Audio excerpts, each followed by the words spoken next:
Boa noite a todos, sejam todos bem-vindos. Vamos dar seguimento ao nosso 24º Seminário Jurídico de Extensão Universitária do curso de Direito da URI, aqui de Frederico Westphalen. Hoje nós temos um novo ambiente digital no canal do YouTube. Já faço um convite a todos, a todas, que se inscrevam nesse canal do curso de Direito. É um meio nosso da gente se comunicar. Tivemos nos primeiros dias as palestras presenciais. Hoje nós teremos, então, pelo canal, amanhã também por esse meio. Então, faço uma saudação especial a todos os nossos alunos, alunas, aos nossos professores, Dr. Milton Gustavo Vasconcelos, nosso palestrante da noite. Dr. Milton, seja bem-vindo. Faço uma saudação especial aos nossos alunos e alunas aprovados no exame da ordem. Tivemos ontem o resultado. Dr. Milton, que é conselheiro da OAB, do Piauí, saiba, Dr. Milton, que nós temos índices destacáveis de aprovação no exame da ordem, e ontem nós tivemos a felicidade aí de comemorar juntamente com vários alunos a aprovação. Os nossos índices sempre são destacados, então faço esse registro especial a todos que passaram, que obtiveram a aprovação, que estão já comemorando essa aprovação do tão temido, mas tão sonhado exame da ordem e carteira de advogado e advogado. Então recebam todos os nossos alunos do curso de Direito esse abraço especial, ok? Registro também com relação à presença. Perto do final da palestra, nós teremos um formulário para vocês responderem, que vai ser dada a respectiva frequência. Passo desde já a palavra ao professor Daniel para a condução dos trabalhos da noite. Professor Daniel, sinta-se à vontade. Muito boa noite, professor Pablo, muito obrigado. Boa noite a todas e a todos que nos acompanham. Professora Patrícia, uma boa noite. Senhora que vai nos acompanhar na nossa mesa virtual hoje também. Professor César Pinheiro, que está nos bastidores, né, permitindo que a gente consiga fazer essa transmissão de uma forma tão qualificada como a gente faz, né? E de uma forma muito especial e carinhosa aos nossos alunos, né, que estão nos prestigiando hoje, né, de uma forma online, mas que ao longo da semana participaram presencialmente, assistindo às nossas palestras de mais um seminário jurídico, né? Este é o 24º Seminário Jurídico de Extensão Universitária, este ano que a gente resolveu, né, fazer uma temática mais voltada para algumas questões criminais, né, e contamos hoje com a presença do Dr. Milton Gustavo Vasconcelos, né? Dr. Milton, né, saiba, né, que é imensa a minha alegria em recebê-lo, né, novamente aqui na nossa casa, né, desta vez de uma forma online, mas para quem não sabe, né, o Dr. Milton, em 2013, quando nós éramos ainda, né, contemporâneos do doutorado em Ciências Criminais, a gente organizou um evento aqui na URI, né, e daí vieram uma série de colegas lá das Ciências Criminais. O Dr. Milton foi um dos que palestrou aqui, que participou da publicação do livro, fruto desse evento. Então já tem uma relação com a nossa instituição, né, que bom poder contar com o senhor novamente, né, dizer que é uma satisfação muito grande, né, não apenas pela nossa relação de amizade, a qual eu tenho muito apreço, mas por ter a oportunidade de poder te ouvir de novo, porque é sempre muito agradável te ouvir. É uma pessoa que eu admiro muito pela capacidade argumentativa, pelo conhecimento, pela carga de leitura. Tenho certeza que a gente vai sair da noite hoje muito engrandecido, né? O conhecimento é um bem de extrema valia, e o professor Milton tem muito disso para nos dar, e tenho certeza que a gente vai sair refletindo muito, né, acerca do conteúdo dessa palestra importantíssima, né, que remonta à história, né, do nosso direito, e que hoje em dia ainda é tão vívida nas nossas práticas jurídicas. Então, professor Milton, seja muito bem-vindo, tá? Professor Milton, que é doutor em Ciências Criminais pela Faculdade de Direito da PUC, de Porto Alegre, possui graduação em Direito pelo Centro de Estudos Unificados de Teresina e mestrado em Ciências Criminais, também pela PUC. Né?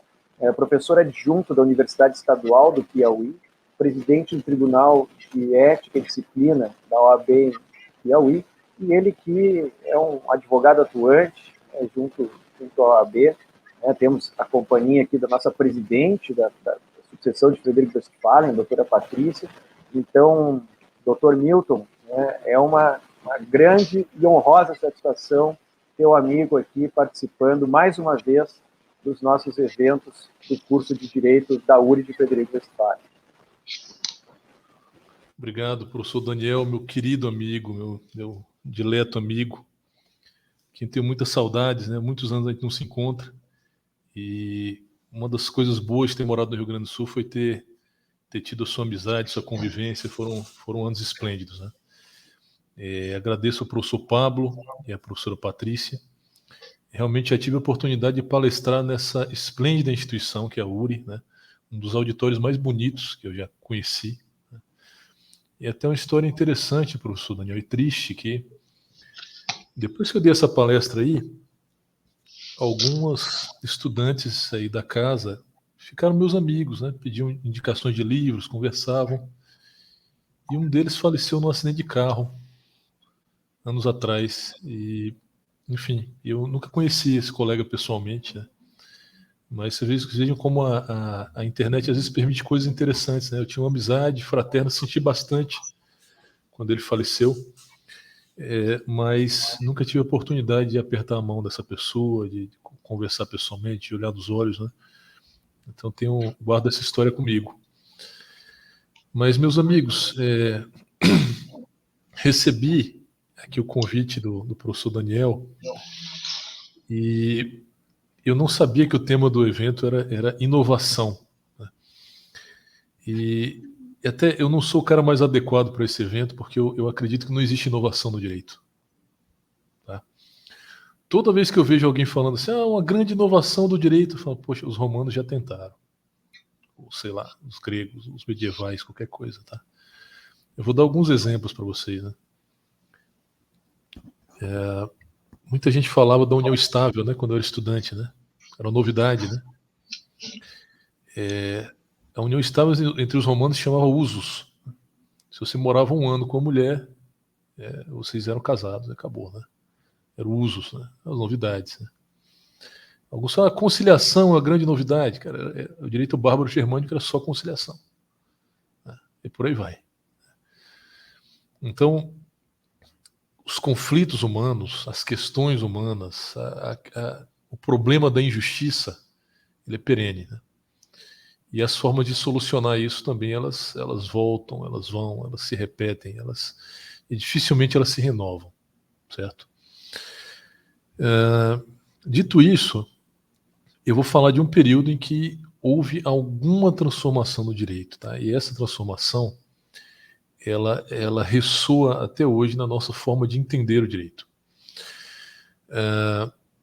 Só para deixar claro o que eu estou querendo dizer, pessoal, é que não existe história do direito, certo? O direito é a história. O direito é a sua história. Tá? Como não existe história da medicina. Quando o médico está fazendo um tratamento em vocês, alguém inventou em alguma época e tal, acaba sendo diferente. É a medicina. E o direito é a mesma coisa, certo? Quando a gente lê ali as primeiras páginas de O Processo, de Franz Kafka, em que aparece um oficial de justiça para o Joseph K., né? E diz, olha, você está sendo processado e você tem que ir ao fórum e você vai ser condenado. Ele fala, por quê? Não, porque se o tribunal está lhe processando é porque você é culpado. Veja, o Franz Kafka, ele não diz em que época isso aconteceu, em que país, nada, né? Ele não nos dá nenhuma informação. Mas todos nós sabemos que aquilo é injusto. Tá? Por quê? Porque o direito tem uma história. Tá? Ele tem um rastro. Alguns mais idealistas vão falar que isso é direito natural. Né? Eu não sei se eu acredito nisso. Né? Mas todos nós sabemos que o direito tem uma história. Nossa tradição abomina o que está dito ali. Bem, mas de que transição, então, eu estou falando, professor Daniel? Existem duas marcas distintivas no direito do Ocidente, né? Que depois foram copiadas por outros povos, mas que são bastante específicas do nosso ambiente cultural, tá? Isso incluindo a América Latina, né? O Ocidente foi o primeiro lugar a criar técnicos em direito, certo? Quer dizer, ensinar pessoas a ser juristas. Em todos os outros lugares, você ensinava a religião era o direito e o sacerdote era jurista, certo? No Ocidente, essas esferas se separaram de forma plena e o direito foi ensinado e se transformou em curso e se transformou num método e se transformou numa linguagem, certo? O direito é uma linguagem, antes de tudo. Ah, professor, como assim? Bom, é o seguinte, eu dizia ainda há pouco no off aqui para os meus colegas que eu sou analfabeto digital, né? Não sei nada, né? Você pegar um sujeito que mexe em computador, ele sem saber um idioma de um americano, ele conversa com um americano, tá? Falando sobre as coisas lá da programação e tal. Existe uma linguagem, né? Que é uma linguagem americana, né? A nossa linguagem do direito é uma linguagem romana. Se você chegar para um jurista boliviano e falar em dubio pro réu, ele vai saber o que você está dizendo. Ou você falar pacta sunt servanda para um jurista da Indonésia, ele vai saber o que você está dizendo. Tá? E a segunda marca do direito do Ocidente é que, acompanhando o direito, existe um metadireito. O que é isso? Quer dizer, existe uma dogmática jurídica que ela independe das leis positivas, certo? E é com ela que a gente rejeita a situação que o Joseph K. estava vivendo. Ok? Isso não é tão antigo quanto se pode imaginar. Tá? O primeiro curso de Direito tem uns 900 anos, mais ou menos. Mas professor, em Roma se ensinava direito? Mais ou menos. Tá? O que era um advogado em Roma? O advogado em Roma era um sujeito que falava bem e era persuasivo, era eloquente. Era isso. Tá? E o que ele aprendia? Ele aprendia o trivium, a retórica, gramática e dialética. Em casa. Não havia um curso de direito, especificamente, embora houvesse os jurisconsultos, havia uma jurisprudência no sentido original, né? Uma lógica do direito, um estudo do direito. Aqui nós devemos muito, inclusive, certo? É até curioso, professor Daniel, porque apareceu agora uma tradução do Digesto para o português, e feita no século XIX pelo Conselheiro Vasconcelos, que não vem a ser meu parente, tá? Era um baiano. E ele escreveu essa tradução, ele passou 19 anos traduzindo o Digesto. E essa tradução sumiu, certo? Em 2011, estavam jogando umas caixas fora na Universidade Federal da Bahia e alguém encontrou a tradução. E hoje está aí publicado, vocês encontram. Publicado integralmente, né, o texto do Digesto. Tá? O que é o Digesto, pessoal? O Digesto são casos e casos e casos concretos comentados pelos melhores juristas romanos. Esse é um ponto interessante. Quando a gente é estudante, a gente tende a achar que os princípios do direito são ideias aplicadas ao direito, mas é justamente o contrário. Os princípios do direito, elas são frutos de casos e casos e casos e casos e casos de que se extrai uma ideia. Certo? Foi assim que o direito foi construído, de baixo para cima. Ele não é uma razão. É claro, existem princípios inventados, né? Por exemplo, professor Daniel, agora no Rio Grande do Sul inventaram o princípio do processo penal acusatório, né? Princípio constitucional do processo penal acusatório. Né? Isso não existe, tá, pessoal? Isso não existe. Se existisse, por exemplo, nós não teríamos a figura da defesa obrigatória no processo penal brasileiro, por exemplo, que é uma marca do processo acusatório. E tantas outras coisas, né? Os processos têm nada a ver com o processo acusatório, historicamente falando. Virou princípio. Claro, isso pode acontecer em certos ambientes, né, universitários. Mas os verdadeiros princípios do direito, que nós conhecemos bem, eles são frutos de séculos e séculos, ou até milênios, tá? De casos concretos resolvidos de forma satisfatória. Isso era o que os romanos chamavam de ius. Né? O que é o ius? É um conjunto de fatos concretos resolvidos de forma satisfatória, resolvidos de forma justa. Tá? Até o século XIV, sequer existia a palavra direito.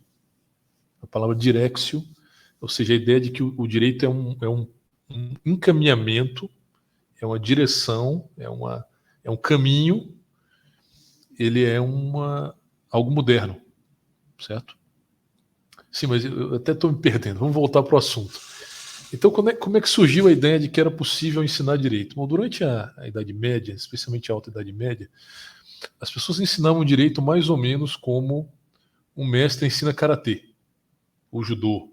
Tá? Ele abria um estúdio e as pessoas vinham, o cara tinha lá o corpus de juris civilis e ia ensinar direito. Ia ler junto com o aluno. Tá? O professor é chamado de lente, né? Ele lia junto. Alguns mestres se tornaram imensamente ilustres, né? O mais ilustre deles foi Irineu de Bolonha. Quando Irineu de Bolonha morreu, ele tinha mais ou menos 400 alunos, certo? Imagine um cara só ensinando direito para 400 pessoas, né? Quando ele morreu, os alunos ficaram desamparados, né? E aí resolveram fundar um grêmio de alunos que fundou o primeiro curso de direito do mundo, o curso de direito de Bolonha. A Universidade de Bolonha é a primeira universidade que é criada como um grêmio de alunos e não como um grêmio de professores. Inclusive, o reitor da Universidade de Bolonha, nesse período, tinha que ser um aluno. Ele tinha que ter 25 anos de idade e 4 anos de universidade para se candidatar. A Universidade de Bolonha, ela adquiriu tamanho prestígio, formando grandes juristas, grandes burocratas, etc., que ela recebeu do Papa o status de cidade-estado. Certo? Então, enquanto você estudava em Bolonha, você era cidadão da Universidade de Bolonha. O juízo da vila, do rei, etc., não podia julgar seus alunos. Certo? Essa é uma marca do direito medieval, tá, pessoal? O direito medieval, ele é o direito do privilégio. O que é privilégio? É a lei privada. Certo? O direito moderno é o contrário, ele é a abolição do privilégio. As leis gerais. Né? Mas na Idade Média, o direito na Idade Média era uma coxa de retalhos, feito de pequenas normas para pequenos grupos ou simplesmente para algumas pessoas. Imagine que eu fosse rei, né? Eu estou cavalgando na tempestade e encontro lá a cabana do professor Pablo. O professor Pablo da guarita e tal. Eu falo, gostei de você, Pablo. Eu vou lhe isentar de impostos. Eu fazia um bilhete. Milton Gustavo I isenta Pablo e todos os seus descendentes de impostos. Aí eu dava para ele, né? Daqui a 300 anos, quando fosse cobrar um imposto do tetraneto dele, do escancha-neto, o cara, ó, tá aqui. Ó. Aí o jurista olhava, rapaz, verdade. Isso é o direito medieval. Ele era como se cada pessoa tivesse o seu direito, porque cada grupo tinha o seu direito, tinha a sua jurisdição. Havia o direito da vila, da corporação de ofício, da universidade, do rei, da igreja. Cada um com o seu tribunal. Certo? E o direito moderno é a abolição disso. Certo? O direito moderno é a abolição disso tudo. Pois bem, então Irineu morre, eles fundam a universidade. E o que se estudava numa universidade medieval?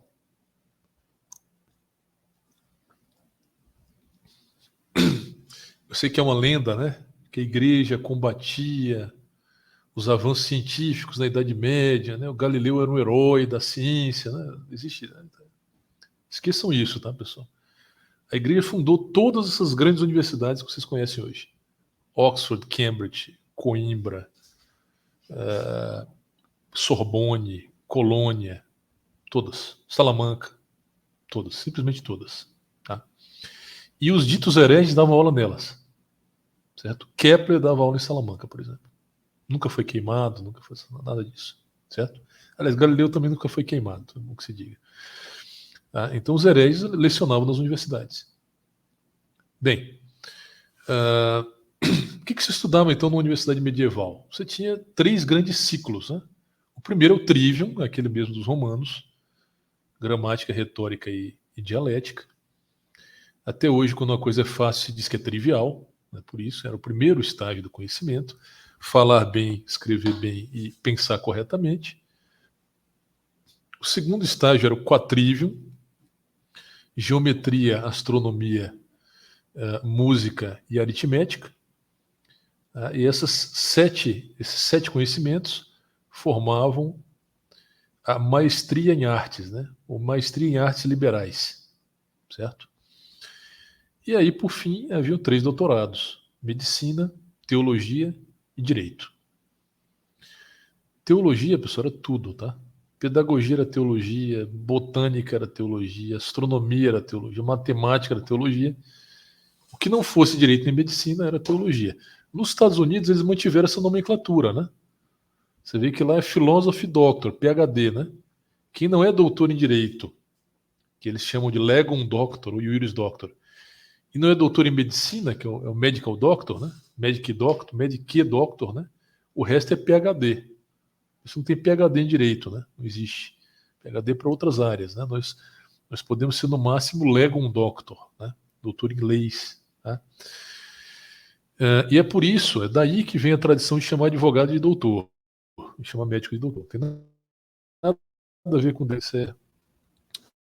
Isso é uma grande mentira, né? Tá? Tem a ver com a tradição, porque os doutorados surgiram antes das graduações, certo?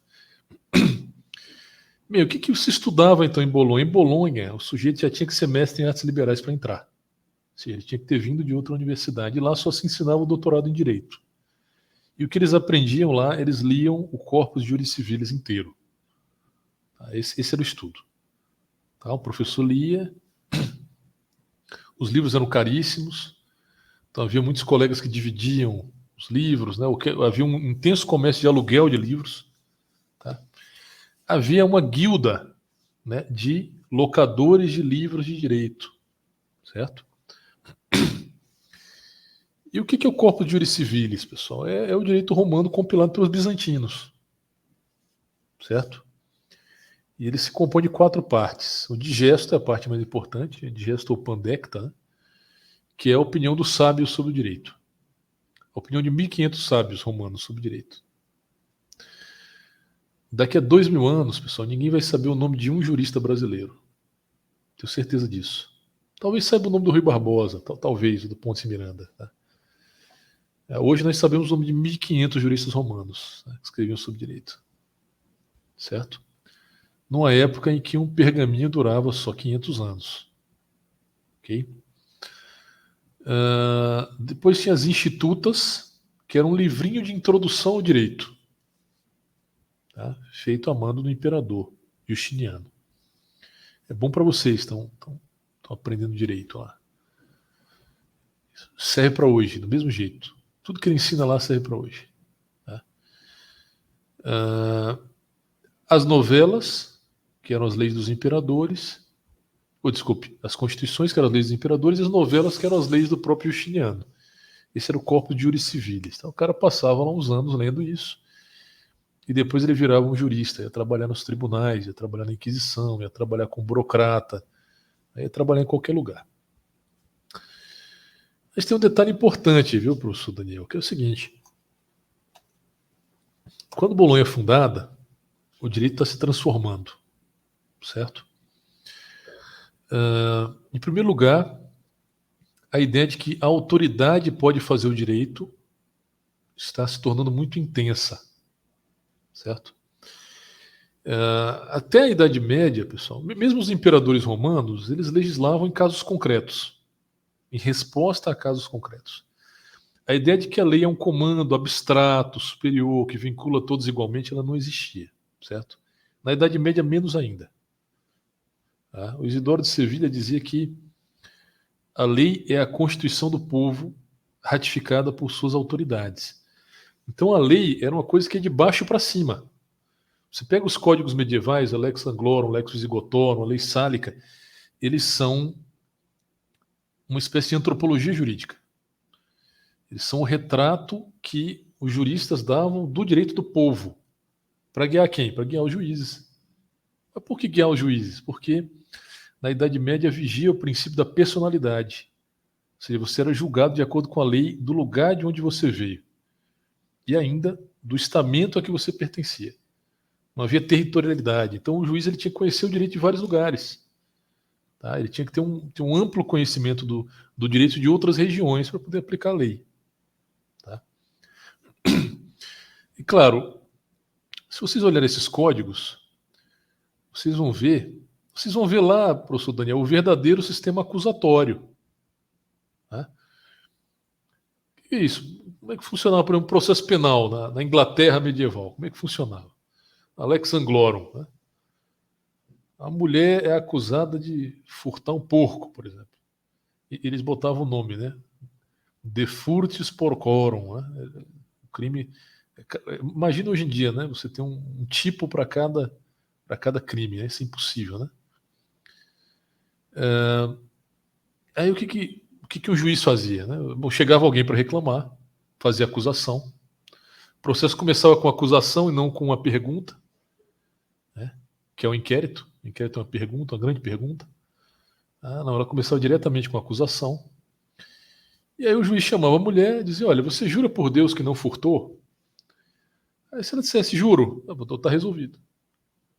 Mas como assim? Não, lembre-se, pessoal, quando a gente for falar de história do direito, lembre-se que vocês têm que colocar a cabeça de vocês naquela época. Né? Uma sociedade extremamente crente. Né? Ninguém ia mentir. Mas mesmo que a outra parte não aceitasse, o juiz mandava que a parte arrumasse 9 testemunhas a seu favor. Né? Inclusive, essas testemunhas podiam ser convidadas a colocar a mão no fogo, né?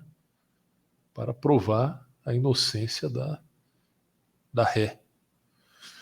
Se aparecesse, mesmo assim, o réu não se conformasse, aliás, o acusador, então ele convocaria um duelo. As mulheres não duelavam, né? Ela teria que contratar um campeão ou colocar um parente, né?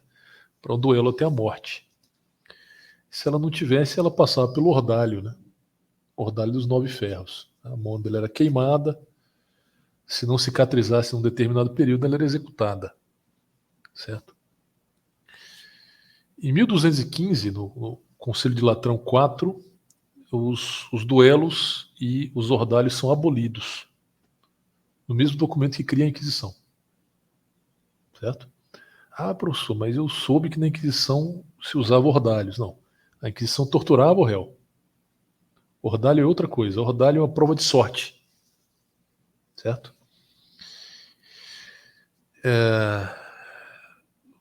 Pise na brasa, se não doer, você é inocente. Né? Joga a parte no rio, se não se afogar, ele é inocente. Isso é ordalho. Isso é ordalho. Claro, esses são os ordalhos violentos, né? Existem ordalhos não violentos. Por exemplo, entre os hebreus, quando a mulher era acusada de adultério, o rabino chamava a mulher e dizia: minha filha, aqui está um cálice com veneno, só que era mel. Beba. Se você for inocente, Deus vai transformar em mel. Aí a menina que era inocente tomava, né? Nossa, é mel, né? A menina que era culpada ficava: opa, essa é a lógica do ordalho. É testar se você quer participar do jogo. Claro, o sistema inquisitório, Daniel, afastou isso. Mas o sistema acusatório ainda tem até hoje. Vou dar um exemplo de um ordalho moderno, o polígrafo. A precisão do polígrafo é 80 e poucos por cento, 84%, coisa assim. Ou seja, o polígrafo não é prova, não é isso? Mas quando a polícia chama o cara e diz assim: você aceita se submeter ao polígrafo? Se o cara disser que não, a polícia: vamos investigar esse cara. Isso é ordalho. No nosso sistema não é admitido, evidentemente. Mas no sistema acusatório é. Interessante, né? Bem, então esse direito está sendo substituído por um direito formal, com regras processuais, certo? Regras processuais. A Magna Carta e o Latrão IV são do mesmo ano, 1215. A Latrão IV é muito mais importante para o direito do que a Magna Carta. Por exemplo, a Magna Carta fala em due process of law. Due process of law, a Magna Carta quer dizer o direito de ser julgado pelos pares. Só isso. De resto, é só uma palavra. Ela não diz como é que o processo deve ser, por exemplo. Isso foi construído depois, né? Lentamente.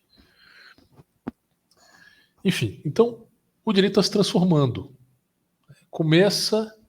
O Papa começa a legislar, um documento de 1075 chamado Ditatus Papae, em que ele se arvora em legislador universal.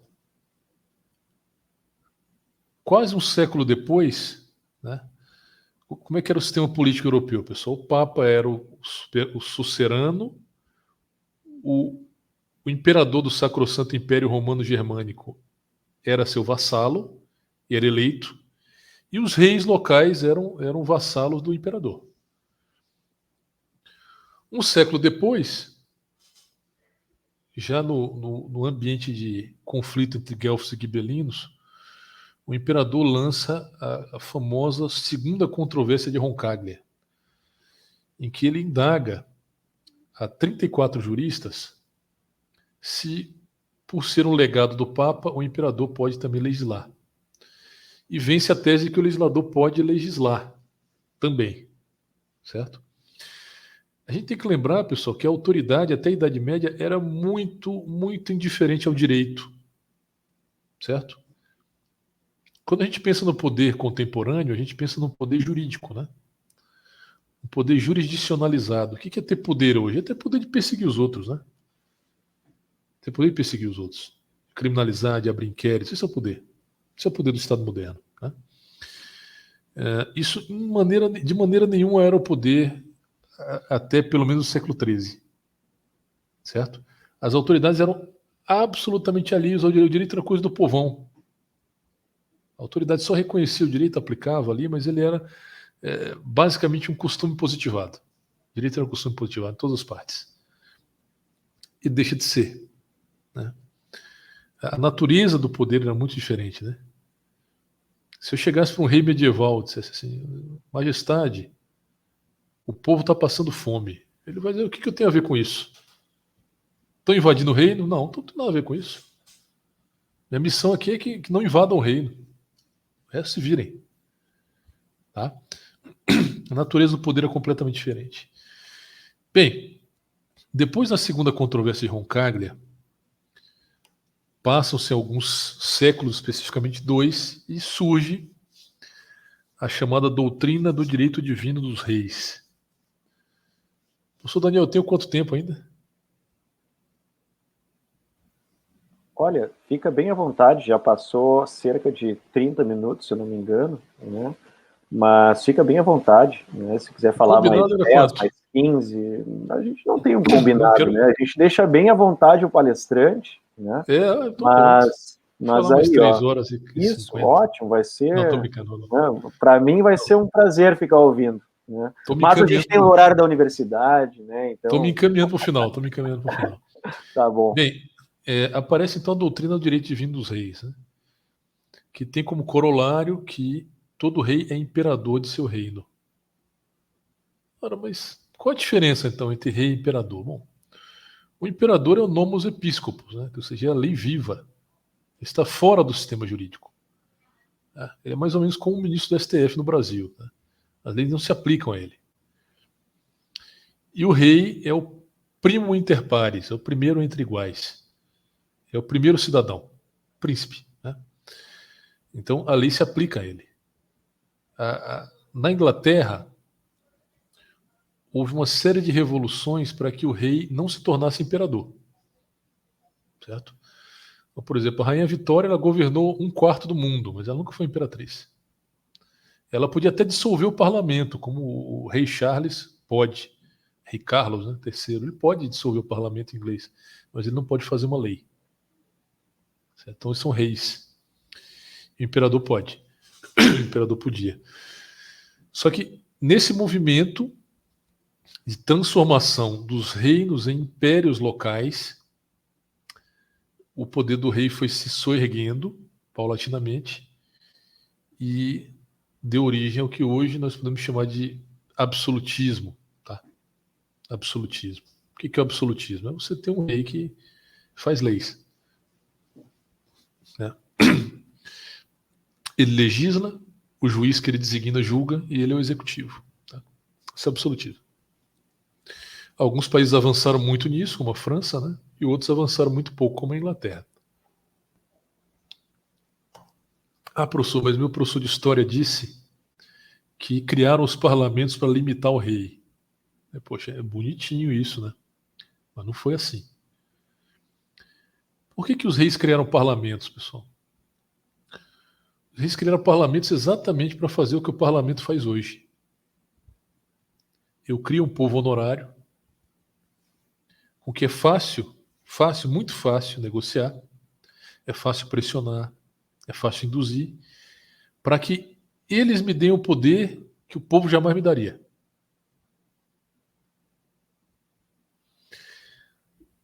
Com a desculpa de quem deu foi o povo. É para isso ser o parlamento. Então o parlamento, principalmente os Estados Gerais na França, as cortes espanholas, eles foram aos poucos aumentando o poder real, aumentando o poder real, aumentando o poder real. De modo que a lei, ela se tornou um instrumento da autoridade, muitas vezes exercido contra o povo. Se você perguntar para os colegas de vocês aí, para que serve o direito? Alguns vão dizer assim, o direito serve para transformar a sociedade. É isso? Essa visão antidemocrática e total do direito. Tá? Quer dizer, o direito ele não é algo da sociedade, ele é algo de uma mente iluminada que olha a sociedade de fora e a controla. E sabe o futuro e por isso a transforma por meio da força. Está disfarçada de direito. Essa é a mazela do direito moderno, mas eu não sei, professor Daniel, por que eu comecei a falar disso? Eu estava falando da escola de Bolonha. Eu vou voltar para a escola de Bolonha, pois é. A escola de Bolonha está nesse período de transformação jurídica, tá? E de jurisdicionalização do poder e de consagração da lei escrita, de profissionalização do direito, né? De o casulo de uma nova codificação, sendo que a autoridade agora é o codificador. Né? Então eles estão no limiar de uma transformação do direito. Claro, coisas boas se seguiram também, não só coisas ruins, né? Por exemplo, quando a gente lê sobre a controvérsia de Valladolid, entre Sepúlveda e Las Casas, que é o primeiro grande debate sobre direitos humanos. Tá? Qual o tema lá? O tema é se os índios são pessoas. Ah, professor, mas os índios são pessoas. É, meu amigo. Vocês imaginem, o sujeito desce numa caravela, ele está se preparando para encontrar indianos, com aquelas grandes cidades, com aquelas cúpulas de ouro, com uma estrutura já estatal, né? Uma sociedade até mais erudita que a europeia. Aí ele vai lá, um monte de cara pelado e tal, um monte de mulher pelada. Cara, o que é isso? Né? Com a língua que ninguém entende. A controvérsia de Valladolid, ela é travada entre dois juristas. É até interessante, professor Pablo, que quando os espanhóis descem em Yucatán, né? Yucatán quer dizer eu esqueci a língua, idioma asteca, quer dizer eu não entendo. Yucatán. Por quê? Porque quando os espanhóis desceram, eles abriram a bula papal. Aí disseram, por ordem do Papa e do Rei, nós tomamos posse desse território e tal, e quem discordar tem o prazo de 10 dias para entrar com recurso e tal, e é isso. E aí os índios responderam, Yucatán, né? Nós não entendemos. E até hoje é o nome da península lá no México, é esse de Yucatán. Né? Foi a primeira parte continental em que os espanhóis chegaram. Né? Chegaram primeiro na República Dominicana e depois chegaram em Yucatán. Então, o mundo jurídico, jurisdicionalizado, ele está se formando. Né? Os tribunais estão se formando. A Inquisição é o primeiro tribunal moderno. É o primeiro tribunal com jurisdição geral. tá? Com regras de procedimento, com teoria de nulidades. O direito está começando a ser um direito legislado. Você começa a ter juízes profissionais. Então, a escola de Bolonha, ela é não só testemunha de um direito que está se transformando, mas ela é uma transformadora do direito. Por quê? Porque é ela que vai cristianizar o direito romano. Certo? E o direito romano cristianizado é simplesmente o nosso direito. É o direito moderno. Mas professor, mas a gente é direito romano. Não, meu amigo. O direito romano é muito duro. Muito duro. O direito romano é o direito mais forte. E o direito ocidental, o nosso direito, é a lei do mais fraco. É o contrário. Então, ele é um direito romano com o elemento do indivíduo que aparece ali. Tá? Visto sob a perspectiva do indivíduo e não mais a perspectiva da cidade, que era o mote do direito romano. A cidade estava acima do indivíduo. Né? Professor Daniel, eu acho que eu vi que deu 40 minutos, acho que era o horário que a gente tinha combinado. Essas eram as contribuições que eu tinha a fazer sobre a escola de Bolonha. Deixei de falar sobre os 4 juristas de Bolonha, mas seria me alongar demais. Mas quem tiver interesse em conhecer o direito dos bolonheses, procure aí os 4 juristas de Bolonha, né? A Irineu, Marciano, Graciano e Búlgaro. É isso. Obrigado, meus amigos. E estou aberto a perguntas. Professor Milton, muito obrigado pela palestra.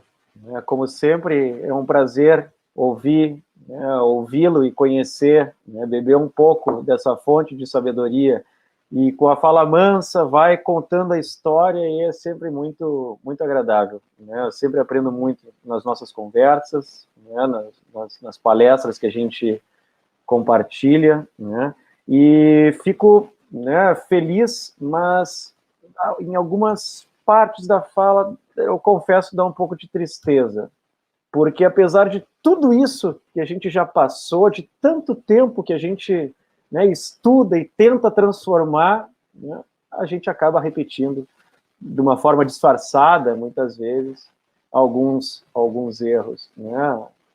O tempo, ele não é uma linha, não é algo linear, e eu acho que a tua palestra, a tua fala deixa muito evidente isso, de que o tempo ele é uma confusão total, as coisas elas vão, somem, estão de volta, e em situações mais complexas, como a gente vem passando na nossa jovem democracia, a gente acaba identificando algumas situações que envolvem o direito, que envolve quem produz o direito no Brasil, quem julga o direito no Brasil, quem defende o direito no Brasil, Então, isso mostra essa confusão do tempo, essas ordalhas, esses papéis, a tentativa de fazer com que a gente tenha um direito mais seguro, mais firme, baseado em princípios,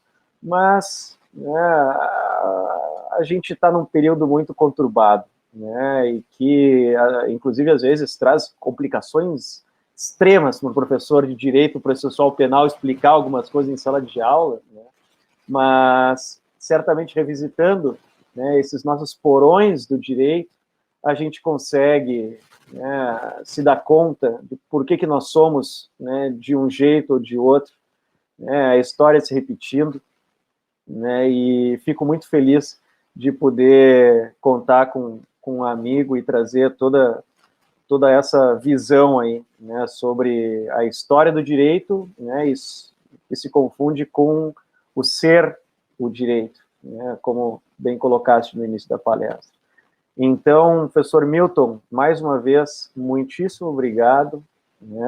Uma pena não poder te dar um abraço pessoalmente, mas vai acontecer num futuro breve, aqui no Rio Grande do Sul, ou aí no Piauí, em Teresina, nessa belíssima cidade que eu tive a oportunidade de conhecer num evento, graças ao convite que foi feito pelo amigo. E devolvo a palavra para o nosso coordenador, o professor Pablo, então, para que faça as considerações finais aí. Dr. Milton, gostaria de lhe agradecer imensamente a sua fala, a sua aula magna, a sua palestra foi fantástica, né? Nós acompanhamos pelos comentários dos nossos alunos toda essa evolução do direito, esse pensar do direito, essa forma que o senhor falou, expôs e ensinou para os nossos alunos hoje é uma aula que a gente vai deixar gravada e vai passar para eles rememorar sempre, não só para os alunos dos semestres iniciais, que foi de uma valia enorme, fantástica, quanto aos nossos alunos também que já estão nos semestres finais. E um detalhe importante também, essa sua fala, essa sua aula para os nossos que vão entrar no curso de Direito, os nossos alunos vestibulandos, para aqueles que estão na dúvida de qual curso ou que têm uma inclinação para o direito. Enquanto o senhor estava falando, o senhor estava dando a sua aula, eu estava me lembrando, eu vou aconselhar a sua fala, a sua palestra, que eu tenho certeza, doutor Milton, que eles vão se apaixonar pelo direito. Eu sempre falo para os nossos alunos, quem está fazendo o curso de Direito é porque tem alguma inclinação, seja para um lado, para defesa, para acusação, ou de defender um direito das pessoas, e a fala do senhor hoje trouxe toda essa evolução. Então ela nos encantou, nós como estudantes, nós como professores, e eu tenho certeza, porque aqueles que vão fazer o curso de Direito, vão iniciar o curso de Direito, com a fala do senhor já vão entender muitos passos, muita evolução da sociedade, muito do quanto a gente está hoje. Então essa sua fala foi fantástica. E até lhe faço uma provocação para a gente também se encaminhar, mas não conseguiria deixar de fazer essa provocação com o senhor hoje. Aonde que a gente vai chegar, principalmente com uma inteligência artificial, ou muitos julgamentos que a gente percebe hoje, assim, despreocupados, né? Não estou fazendo uma crítica, assim, ao Poder Judiciário, enfim, mas a gente vê toda a nossa evolução do direito que o senhor trouxe hoje, e será que essa preocupação aí a gente vai ainda ter dos futuros juristas? O que o senhor acha nesse sentido, doutor Milton? Obrigado, pessoal, pelos elogios. Espero que tenha alguma pergunta no chat aí, mas essa pergunta é muito interessante.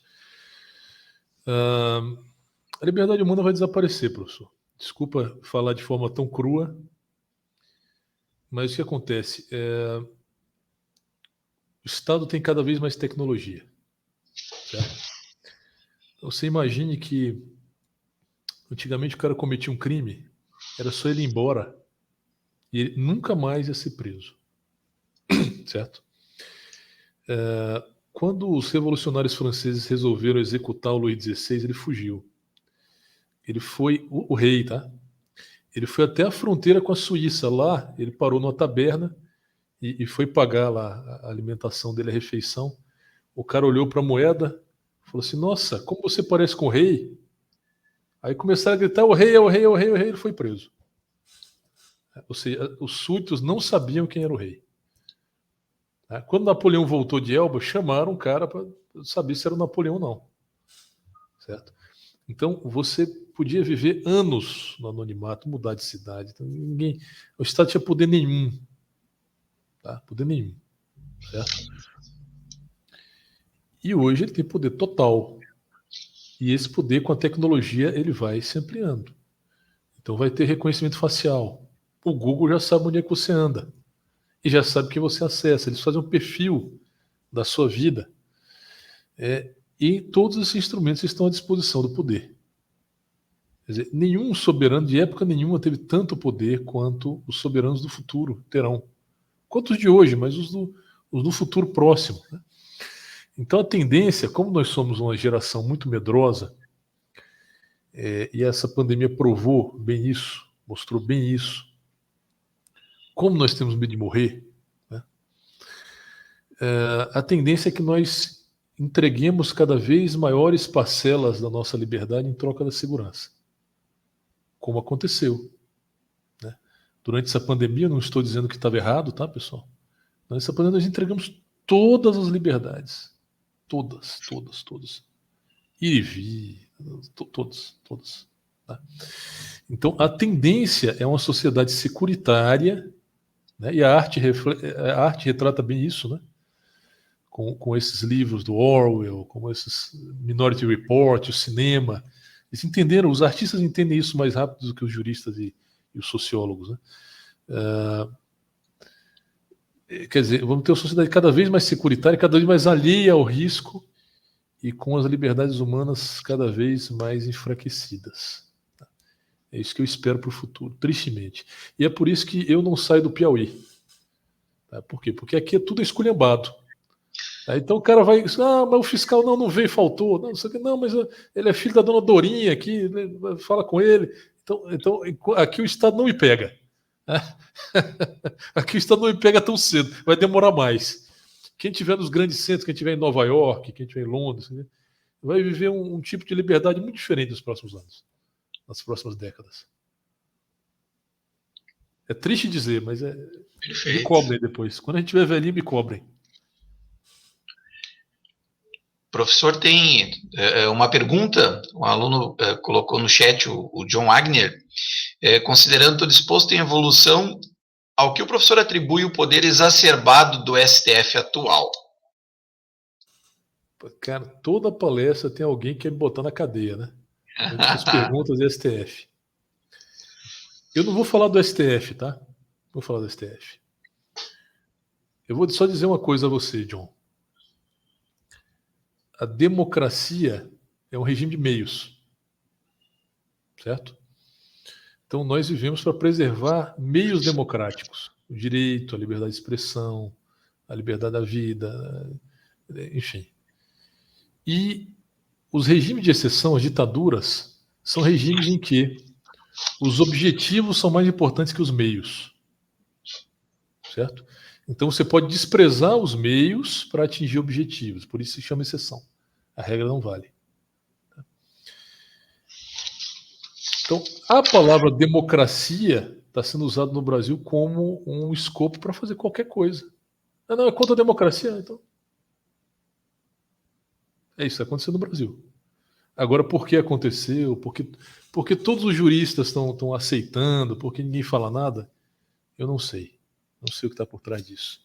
Mas é muito triste e o país vai pagar caro por isso. Tá?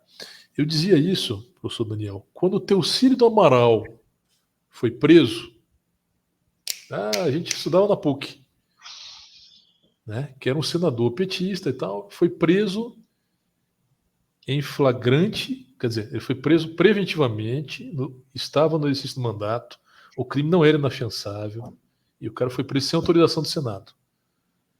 Muita gente comemorou naquela época, porque era contra o PT, etc. Dizer, olha, o país vai pagar caro por isso. Não foi à toa. Quer dizer, agora já é normal.